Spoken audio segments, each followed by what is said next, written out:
9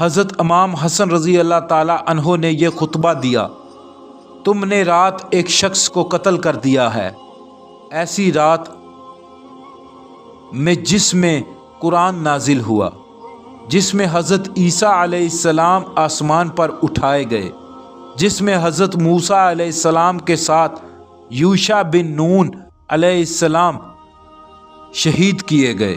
خدا کی قسم جو لوگ پہلے گزر چکے ہیں وہ بھی ان سے آگے نہیں بڑھ سکتے، اور نہ وہ لوگ جو بعد میں آئیں گے۔ خدا کی قسم رسول اللہ صلی اللہ علیہ وآلہ وسلم انہیں لشکر دے کر روانہ فرماتے تھے، اور جبریل و میکائیل کو ان کے دائیں بائیں ہوتے تھے۔ خدا کی قسم نہ انہوں نے کچھ سونا چھوڑا نہ چاندی، صرف 800 درہم اپنے خادم کے لیے چھوڑے ہیں۔ اللہ پاک پڑھنا اور سننا قبول فرمائے، اللہ پاک کمی کوتاہی معاف فرمائے۔ جو کچھ سنایا گیا اشتیاق احمد صاحب کی کتاب لکھی ہوئی قدم با قدم حضرت علی رضی اللہ تعالی عنہ کی باتیں، اس سے سنایا گیا۔